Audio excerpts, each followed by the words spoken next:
Always great catching up with Maycee Barber. We're here at the UFCX. First off, how is it being here and not having a fight? It's kind of nice, right? Especially off a big win.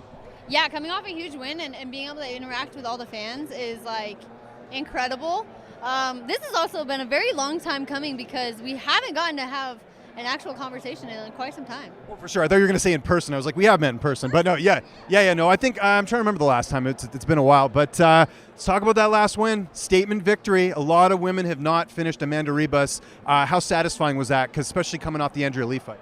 Oh, it was huge. I mean, I knew I needed to finish. I knew it was something I needed to go out there and do. And it was something that, like, I expected it, and I did it. And I was like, this is perfect. You know, this is something I needed to get done. Do you feel like the style matchup as well kind of brought that out of you? Because Amanda was not just going to go out there and point fight. It was going to be a brawl going in. Yeah, for sure. I do love a good brawl, you know, because I do know that I can take a punch and I'm going to give it back 10 times harder. So it definitely worked out for me in the long, you know, in the fight and in the long run. And I think that stylistically, I think that it was a great fight. When are you looking to fight again? I know we're here at the X, probably going to enjoy yourself, but do you have sort of an ideal timeline or card you want to compete on next? Yeah, I think ideally October, probably October time. Just give my body just enough time to, you know, really reset and then get back into a solid camp and do it all over again and get another good win and another finish. Is there an opponent in mind next? Because again, there's a big win that really should propel you up the rankings, right? Yeah, I mean, I think that it really depends on, you know, what we talk about. But I mean, I love the idea of Lauren Murphy. She's ranked right above me. There's a few fights right in the 6, 7, 8 range. But I mean, we really have to see who's not booked and who's ready to fight because, you know, I'm ready to fight anyone. I'm sort of guessing the catalyst for this would be like a veteran, someone that maybe's fought for the title, like Lauren fits that bill. Yeah. I know the fight that I want back. I want to fight Alexa still. 100%. No, of course. End goal. Like, I want my rematch. Like, that's what I want back. Yeah, I'm just thinking timing-wise, because obviously they're fighting. Yeah, I mean, they're fighting, so if I don't have that one, then that would be probably, you know, something like that. Well, have you talked to the UFC about, like, going to that card and, like, maybe sitting cage side, kind of like Julianna Pena did with Amanda Nunes? I am actually planning on talking with the guys and Dana, Hunter, and Mick and figuring out that, and definitely figuring out getting their cage side, for sure. You and Julianna used to train a bit. What do you make of her trash talk post Amanda Nunes? Just curious your thoughts on that. It to me is stupid. If I'm being honest, like I think that it was probably one of the most cringy things I've ever seen. You know, I think that Amanda had a phenomenal career, and I think that she is an incredible athlete. And who is to say that she cannot retire? You know, I really do believe that Julianna got off easy with Amanda retiring. You know, now she has the best chance of being the champ again. And holding that belt, because I feel like if Amanda had chosen not to retire, that would be a completely different story. Do you not feel like her trash talk should almost be directed at the fighters in the division that are actually going to compete? I think that's the other thing is, like, I get her being upset that Amanda retired, but why aren't you calling out Holly Holm or someone that's like actually a fight that could happen? I would agree, and also I feel like as much as I hate on Julianna Pena, I mean, she's got people talking about her, so whether it's positive or whether it's negative, she's got it going on. So I do respect that aspect, but at the same time, like, leave Amanda alone. She's already chosen to retire. She has a family coming, her second child coming, and that's what she wants to do. You know, let the girl retire. You know, let her have her life and let her enjoy it, and definitely focus on. Yeah, taking that trajectory and being like, all right, cool, Amanda's out, well, I'm still the next person in line, and this is who I want, and this is what I'm going for, and I'm going to take that belt, you know? Speaking of the top of your division and the fight we just referenced, of Shevchenko, Grasso, how do you see the rematch playing out? You know, that's an interesting matchup because Valentina was such a dominant champion for so long, and Alexa Grasso is an incredible athlete as well, and she has the ability to expose the holes, you know, so both of them have the ability to expose the holes of the other person and capitalize on them. So it really will be an interesting one because, you know, I feel like they're both also the fighters that don't give a lot of mistakes. They don't make a lot of mistakes. They don't give a lot of holes. So it'll be really interesting to see how that fight goes. And it's not something that, you know, you can predict because I truly believe this is one of those fights that could go either way. Well, one of the things that's interesting is Valentina sort of after the fight kind of made it out like, not that it was a fluke, but that she was sort of dominating the fight and that Alexa got her in a good position and finished her. Do you think that's accurate, or do you think that's a bit concerning that maybe she's not looking back at how close those rounds were? No, I think that could be. I would have to watch the fight back, but I do not feel like that's completely an inaccurate statement.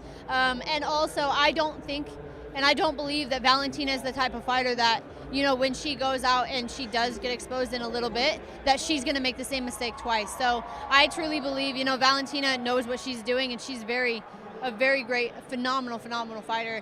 And she's not going to make those mistakes again. She's going to go out there and she's going to be ready and she's going to be prepared and she's going to be, I truly believe that she's going to be a better fighter than she was in the last fight. So Alexa is also going to have her hands full, and I'm really excited to watch that fight.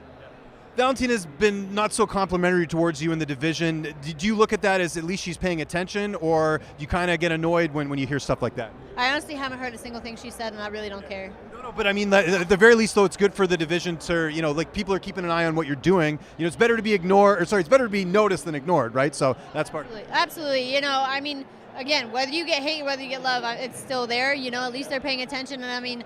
If I was somebody worth, like, if I wasn't anybody, they wouldn't be talking about me. So at least they're talking about me. It means that I'm doing something right. And whether she either believes that or she's a little bit concerned, I feel like for me, it's like, you wouldn't be talking if you weren't like, either you're extra confident and you're like completely sure of yourself, because there's times where I say, this girl is not nothing, she's not anything.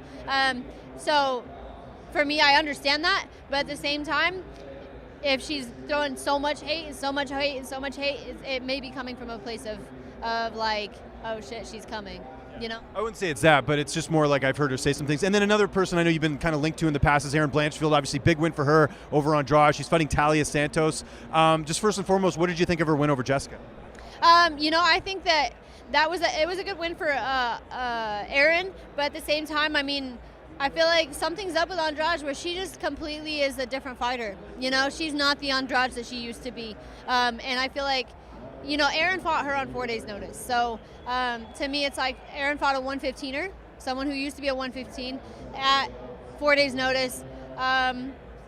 Good for her. And she's fighting Talia Santos now. Some people feel like Santos did enough against Shevchenko in that fight to defeat her. How do you see that fight going? I feel like that's going to be a very interesting fight. Again, Erin is a great fighter. She has a ton of skill, a lot of respect to her.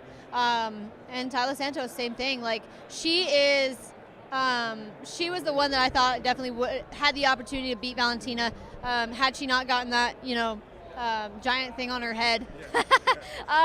But it'll be an interesting fight, because I think that Talia is a great striker. I don't feel like Erin's striking is as refined, but at the same time, the striking that Erin Blanchfield has, it doesn't look like it's amazing, but at the same time, it works, and she makes it work. So it's a little bit different of a style. I mean, her grappling is phenomenal, so it'll be really, again, another interesting matchup, and really cool to see how that fight plays out. What did you make of Erin trying to get a vacant title fight with Julianna at 135? I mean, who doesn't want that fight? I mean, I understand that, and when I heard that Erin said that, I was like, well, I want that fight too, because I mean, I was with Julianna in the gym, and I was like, dude, I submitted her, so like, but I totally understand that, and of course, again, us girls are just trying to make a name for ourselves. So if you continue to push and you say things that you want, like, respect to Erin for calling that out. And I mean, if the UFC gives it to her, great. But she's fighting. She's fighting Santos. So yeah, she's got Santos. Yeah, and then just last name in your division that was a bit of a surprise. Eunice moving up. I know you are familiar with Rose, obviously. What do you think of her being in your division now? That's interesting because Rose is not a big girl. I remember when I used to train with Rose, and she's not huge. She's very small. And so it'll be very interesting to see how that fight plays out. I mean, Rose, again, she has Trevor Whitman as her coach, and her striking and her ability to fight, like, Rose is one of the greatest. She's also another phenomenal athletes and fighters, and she, when she's on, she's on. I feel like Manon, though, if you get Rose and you break her mentally, she'll win. You know, Amanda will win. But at the same time, Rose and Trevor are honestly an unbreakable team, and it'll be really cool to see again how that fight plays out because when Rose is on, she's incredible. I think it's very interesting, her and Manon. That'll be interesting. Okay, last one for me. How's your brother doing? Is he still fighting? What's the latest with him? No, he's not fighting. He's great. I saw him in Jacksonville. He came out and filmed my stuff. My brothers are hunting. I mean, that's all they do. I mean, they hunt, they film. They work with me. They help me out, and I mean, they're just living life, you know. But they have a huge thing going on with thermals and hunting, and they're so much into it and filming. They have a YouTube channel. So yeah. Have you guys have they ever hunted up in Canada? Because you know we got a lot of hunting up there. I have not. I believe my dad has, but it would be cool. That'd be a cool trip. Yeah, certain parts, Alberta, British Columbia, there's a lot of good spots. Anyways, thank you so much for doing this. I know you're super busy. Anything you want to say, sponsors, social media, and the camera, the floor is yours. Yeah, I mean, of course, I would not be here if it was not for my entire team of people supporting me. First Form, Toyo Tires, Kershaw Knives, Monster Energy. These guys are all incredible, and they are literally Team Future. You know, my team, my coaches, everybody here, and all the fans here at the UFCX. So it's incredible. Thank you for your time. Of course. No, thank you. Appreciate it.